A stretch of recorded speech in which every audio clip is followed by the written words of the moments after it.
அனைவருக்கும் எனது அன்பான வணக்கத்தை தெரிவித்துக் கொள்கின்றேன். 9ஆம் வகுப்பு இயல் 7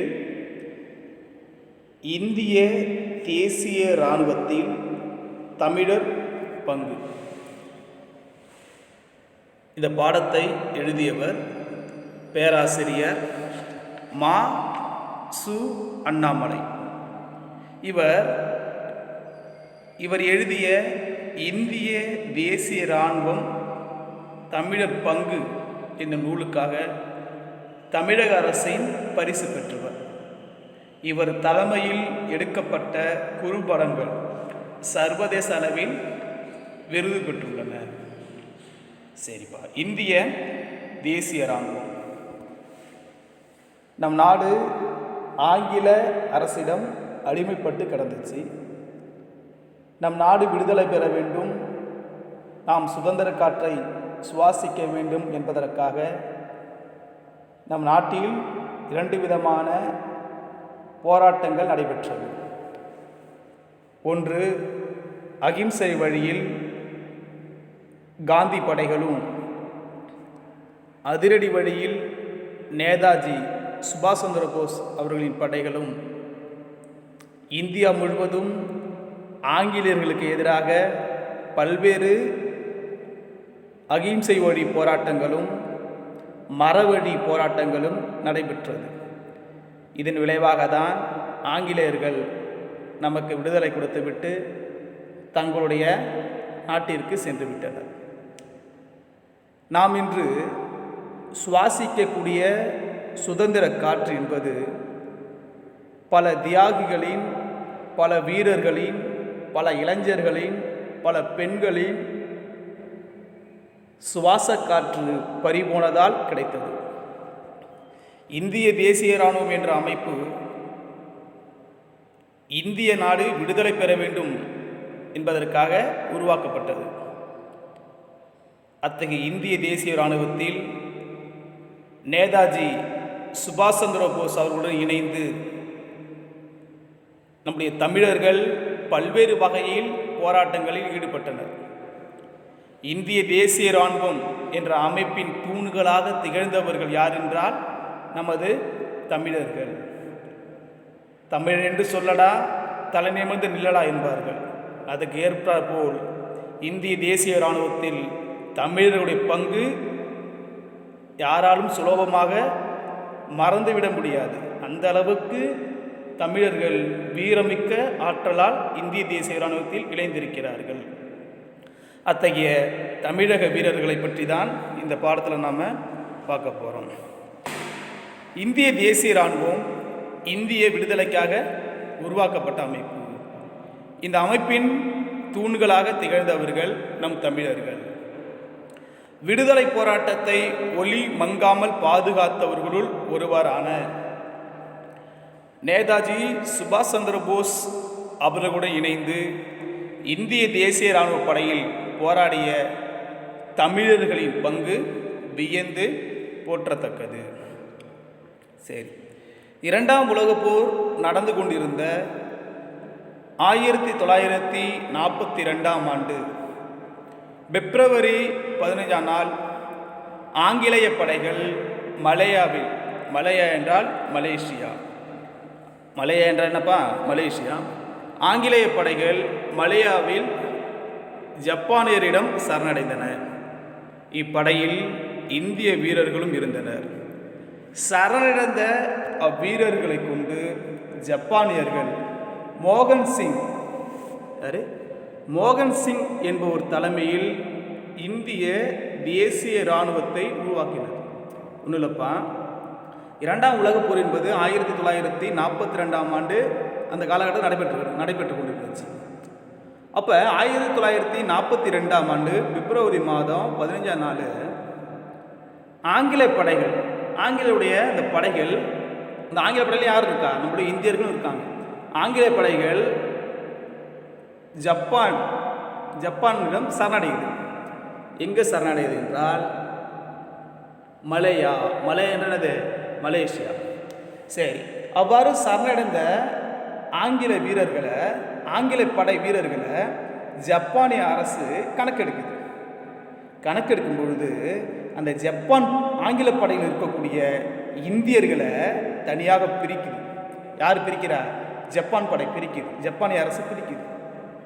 என்ன ஊரில்? மலேசியாவில். 2ஆம் உலகப் போர் நடந்து கொண்டிருந்த 1942ஆம் ஆண்டு பிப்ரவரி 15ஆம் நாள் ஆங்கிலேய படை மலையாவில் யார்கிட்ட சரணடைஞ்சிடறாங்க? ஜப்பான் படையிட்ட சரணடைஞ்சிடறாங்க. சரி, இப்போ என்ன செய்வாங்கன்னா, இப்போ அரசுக்கு எதிராக போராட்டம் நடத்துகிறாங்கல்ல. இப்போ வேளாண்மை சட்டத்தை திரும்ப போராட்டம் நடத்துகிறாங்க. போராட்டம் நடத்தும்போது என்ன செய்வாங்க? அங்கே இருக்கக்கூடியவர்கள்லாம் கைது பண்ணோன்னா அவங்களுடைய நேம் லிஸ்ட் எடுப்பாங்க. நீங்கள் என்ன ஊர், உங்கள் அப்பா பேர் என்ன, உங்கள் பேர் என்ன, லிஸ்ட் எடுப்பாங்க. அதே போல் ஆங்கிலேய படையில் இருக்கக்கூடிய வீரர்களை ஜப்பானிய அரசு லிஸ்ட் எடுக்கிறாங்க. லிஸ்ட் எடுக்கும் பொழுது அதில் யார் அதிகமாக இருக்கா? நம்முடைய இந்தியர்கள் இருக்காங்க. உடனே அந்த ஜப்பானிய அரசு என்ன செய்யுதுன்னா, மோகன் சிங், இவர் தான் மோகன் சிங், அந்த ஆங்கில படையோட சேர்ந்து போயிருக்காரு இவரும். இந்த மோகன் சிங் என்பவர் தலைமையில் இந்திய தேசிய இராணுவம் INA, இந்தியன் நேஷனல் ஆர்மி, இந்திய தேசிய இராணுவம் என்கிற அமைப்பை முதலாக ஜப்பானியர்கள் தான் உருவாக்குறாங்க. யார் தலைமையில்? மோகன் சிங் என்பவர் தலைமையில் உருவாக்குறாங்க.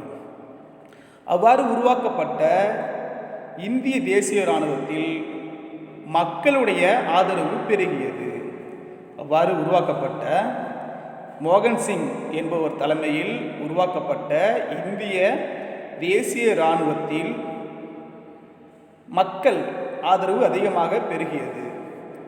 அந்த காலகட்டத்தில் ஆங்கில அரசுக்கு அஞ்சி பிழைப்பு தேடி வெளிநாடு சென்ற, பிழைப்பதற்காக மலேசியா, பர்மா என்றால் மியான்மர், பர்மா போன்ற நாடுகளுக்கு பிழைப்பதற்காக சென்ற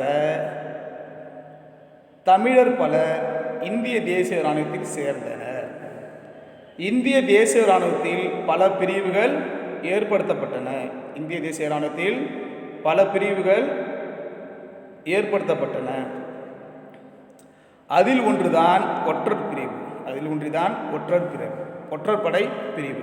ஒன்றும் இல்லைப்பா, 1942ஆம் ஆண்டு பிப்ரவரி 15ஆம் நாள் ஆங்கிலேய படை மலேசியாவில் ஜப்பானியரிடம் சரணடைகிறது. ஜப்பானியர்கள் ஆங்கில படையை கைது பண்ணிடுறாங்க. கைது பண்ணோன்னே ஜப்பானியர்கள் என்ன செய்கிறாங்கன்னா, அந்த படையினுடைய வீரர்களை கணக்கெடுக்கிறாங்க. கணக்கெடுக்கும்பொழுது அந்த வீரரில் யார் அதிகமாக இருக்கா? இந்தியர்கள் அதிகமாக இருக்காங்க. உடனே ஜப்பானியர்கள் என்ன செய்கிறாங்கன்னா, மோகன் சிங் என்பவர் தலைமையில் இந்திய தேசிய இராணுவம் என்னும் ஒரு அமைப்பை உருவாக்குறாங்க. இந்திய தேசிய இராணுவங்களுடைய அமைப்பை உருவாக்குறாங்க. அவ்வாறு உருவாக்கப்பட்ட இந்திய தேசிய இராணுவம் என்ற அமைப்பு மீது நாட்டில் வாழக்கூடிய மக்களுக்கு ஆதரவு பெருகியது. அன்றைய காலகட்டத்தில் ஆங்கில அரசுக்கு அஞ்சி ஆங்கிலருடைய கெடுபிடிகளுக்கெல்லாம் பயந்து மலேசியா, பர்மா போன்ற நாடுகளுக்கு பிழைப்பதற்காக சென்ற தமிழர்கள் பலர் இந்திய தேசிய இராணுவத்தில் தங்களை இணைத்து கொண்டனர். அவ்வாறு இணைத்து கொண்டது காரணமாக இந்திய தேசிய இராணுவத்தின் மக்களின் ஆதரவும் வீரர்களின் ஆதரவும் அதிகரிக்குது. உடனே என்ன செய்கிறாங்கன்னா, இந்திய தேசிய இராணுவத்தில் பல்வேறு பிரிவுகள், காலாட்படை, குதிரைப்படை போன்ற பல்வேறு பிரிவுகள் உருவாக்குறாங்க. அதில் ஒரு படை தான் ஒற்றற்படை, ஒற்றர் படையை உருவாக்குனாங்க. ஜப்பானிய அரசு என்ன செய்யுதுன்னா, ஒற்றப்படையில் இருந்த வீரர்களை இந்தியாவில் உள்ள ஆங்கிலேய இராணுவத்தை பற்றி ஒற்று சேகரிப்பதற்காக நீர்மூழ்கி கப்பல் மூலம்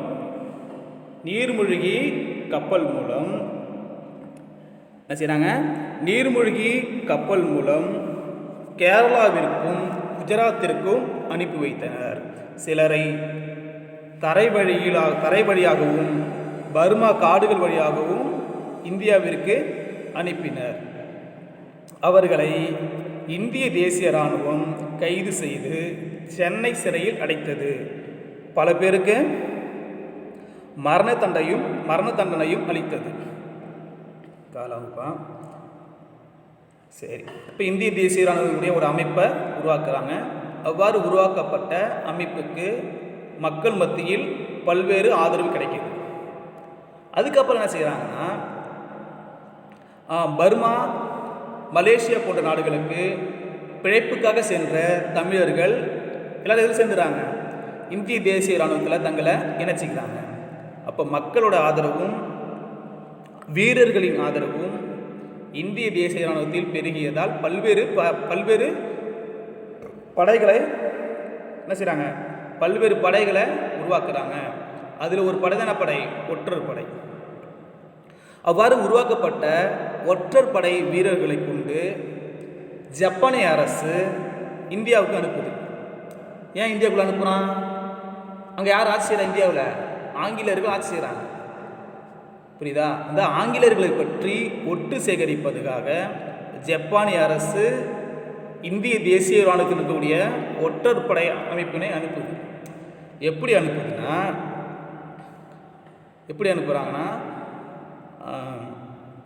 நீர்மூழ்கி கப்பல் மூலமாகவும் பர்மா காடுகள் வழியாகவும் கேரளாவிற்கும் குஜராத்துக்கும் அனுப்புகிறாங்க. அவ்வாறு அனுப்பப்பட்ட இந்திய தேசிய இராணுவத்தை சேர்ந்த ஒற்றற்படை வீரர்களை இந்திய இராணுவம் கைது செய்யுது. நம்முடைய இந்திய இராணுவம் கைது செய்யுது. இப்போ இந்திய தேசிய இராணுவம் இந்தியா விடுதலை பெற வேண்டும் என்பதற்காக அமைக்கப்பட்ட அமைப்பு. அந்த படையாண்டா இந்திய படை கைது செய்யுது. அப்போ இந்திய படை யார் கண்ட்ரோலில் இருக்குது? ஆங்கிலேயர்கள் கண்ட்ரோலில் இருக்குது. அதனால இந்திய தேசிய இராணுவம் ஒற்றற்படை பிரிவினை எங்கே வந்திருக்காங்க, ஒட்டு சேகரிக்க வராங்களே, அவங்க யார் கைது பண்ணுறா? இந்திய இராணுவம் கைது பண்ணுது. இந்திய இராணுவம் கைது பண்ணி பல பேரை சென்னை சிறையில் அடைத்து பல பேருக்கு தூக்கு தண்டனை, மரண தண்டனையும் விதித்தது. சரி, நெக்ஸ்ட், இந்திய தேசிய இராணுவத்தில் தூண்களாக திகழ்ந்தவர்கள். நேதாஜி சுபாஷ் சந்திர போஸ் அவர்கள் இந்திய தேசிய இராணுவத்தின் பொறுப்பை ஏற்பதற்கு 91 நாள், இந்திய தேசிய இராணுவத்தின் தலைமை பொறுப்பை ஏற்பதற்கு 91 நாள் நீர்மூழ்கி கப்பலில் பயணம் செய்து சிங்கப்பூர் சென்றடைகிறார். நேதாஜி சுபாஷ் சந்திர போஸ் அவர்கள் இந்திய தேசிய இராணுவத்தின் பொறுப்பை ஏற்க 91 நாள் நீர்மூழ்கி கப்பலில் பயணம் செய்து ஜெர்மனிலிருந்து எங்கே போகிறாரு? சிங்கப்பூர் போகிறாரு. அங்கே சிங்கப்பூர் போயிட்டு 1943ஆம் ஆண்டு ஜூலை 9ஆம் நாள் இந்திய தேசிய இராணுவத்தில் பதவியேற்கிறார். பதவியேற்றவுடன் மாபெரும் பொதுக்கூட்டத்தில் உரையாற்றுகிறார். அந்த கூட்டத்தில் டெல்லி நோக்கி செல்லுங்கள், டெல்லி சலோ என்ன சொல்கிறாரு? டெல்லி சலோ, அதோட பொருள் என்னது? டெல்லி நோக்கி செல்லுங்கள். இப்போ என்ன சொல்கிறாங்க? இந்த வேளாண்மை சட்டத்தை எதிர்க்க வேண்டும் என்பதற்காக அனைத்து மாநிலத்திற்குரிய விவசாயிகள் அனைவரும் எங்கே போய் போராடுறாங்க? டெல்லியில் போராடுறாங்க. புரியுதுங்களா? அதே போல் நேதாஜி சுபாஷ் சந்திர போஸ் அவர்கள் இந்திய தேசிய இராணுவத்தின் தலைமை பொறுப்பை ஏற்பதற்கு 91 நாள் இதில் பயணம் செய்கிறாரு. நீர்மூழ்கி கப்பலில் பயணம் செய்து ஜெர்மன் நாட்டிலேருந்து எங்கே போகிறாரு? நம்முடைய சிங்கப்பூருக்கு போகிறாரு.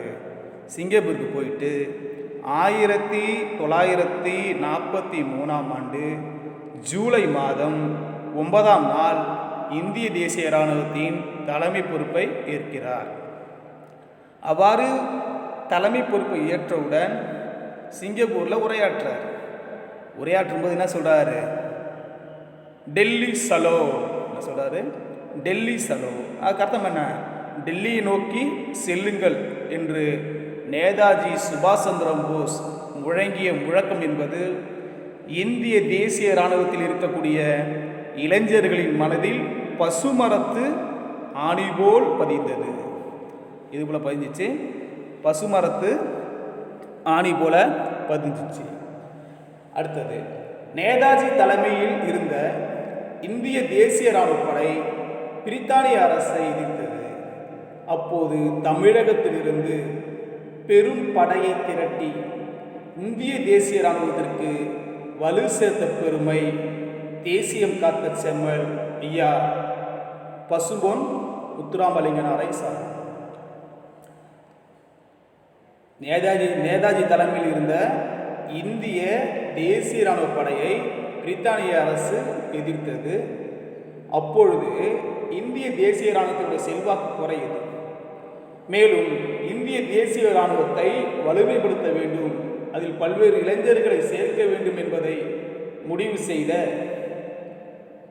தென்னகத்து சிங்கம் என்று அழைக்கப்படக்கூடிய ஐயா பசும்பொன் முத்துராமலிங்கனார் அவர்கள் பல்வேறு இளைஞர்களை திரட்டி இந்திய தேசிய இராணுவத்தை வலுப்பெற செய்தவர்.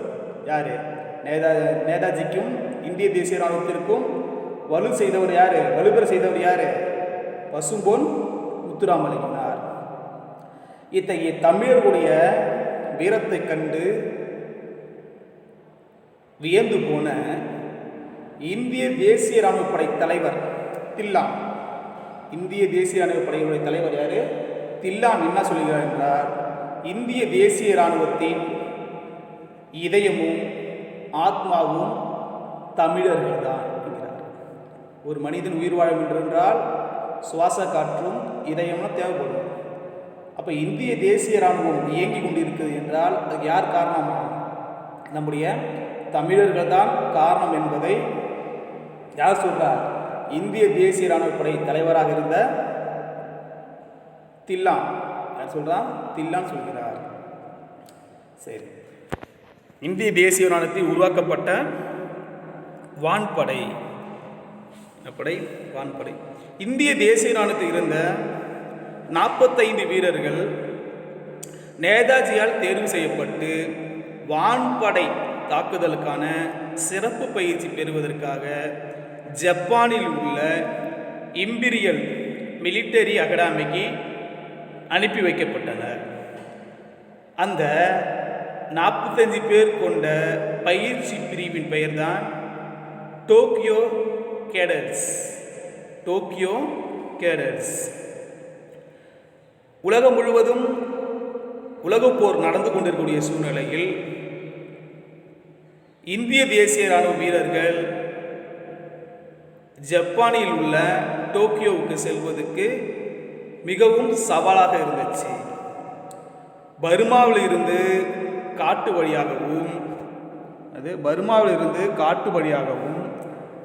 வழியாக பயணம் செய்து சயாம் மரண ரயில் பாதையை கடந்து அங்கிருந்து படகு வழியாக தப்பி சென்று பழைய கப்பல் ஒன்றில் ஏறி சீறு மலைகளில் சிக்கி தவித்து ஜப்பானில் உள்ள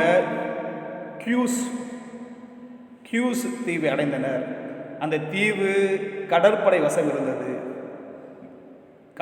இருந்துச்சு. அங்கே பயிற்சி எப்படி நடக்குன்னா, காலை 5 மணிக்கு எழுந்து 3 கல் தூரம் ஓட வேண்டும். அப்போது குளிர் என்பது எப்படிமா இருக்கும்? சுழியத்திற்கு கீழ் இருக்கும்.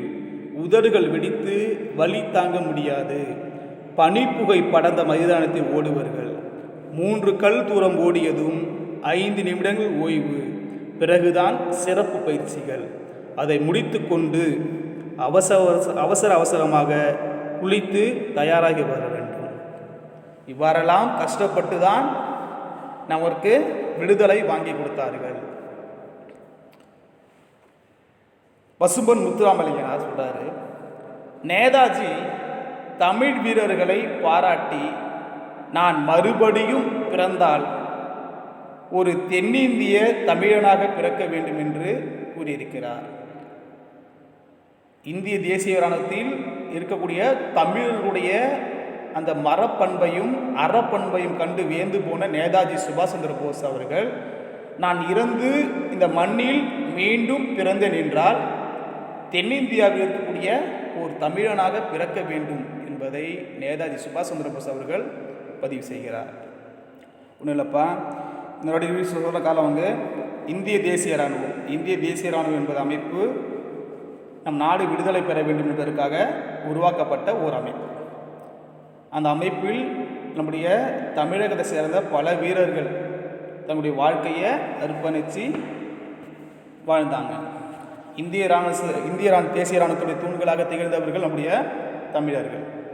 சரிப்பா, 2ஆம் உலகப் போர் நடந்து கொண்டிருக்கக்கூடிய காலகட்டத்தில் 1942ஆம் ஆண்டு பிப்ரவரி 15ஆம் நாள் ஆங்கிலேய படை மலேசியாவில் யார்கிட்ட சரணடையுது?